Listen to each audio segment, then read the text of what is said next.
Hi! Kamusta tanan? Nangalan ko si Adrian. Mastoryahanay naman kita perti sa pahamot. Hindi nga pahamot nga luya ko istorya sa inyo subong tawag siya Blenheim Bouquet for Men. Iyan siya ni Penhaligons. Panalaki ni siya pero kung luyag mo siya suksokon, bahala ka pag gusto ka. Kag, audit wallet ni siya butang balon layo pa lang masimutan ka na. Ano ni siya klase nga pahamot. Bali, presko kag makahang nga citrus. Amo na siya kung simutan. Angay siya sa mainit nga panahon. Ang temperatura nga para siya is between 70 to 90 degrees Fahrenheit o kung 21 to 32 degrees Celsius. Ano ang iyang mga nota? For the top, we have Amalfi lemon, lime, kag lavender.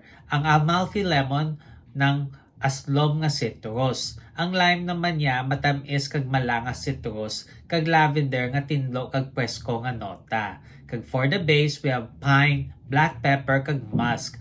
Ang pine matamis na sa kag berde nga nota. Black pepper nga pampakahang kag musk nga gatakop sing hamot para hindi magtudutudo lapta. Kabay pa nga namian ka mo sini pahamot. Kag kung may iba pa ka mo mga pahamot nga luyag istorya sa akon, ibilin lang sa comment section. So, naman, bye-bye.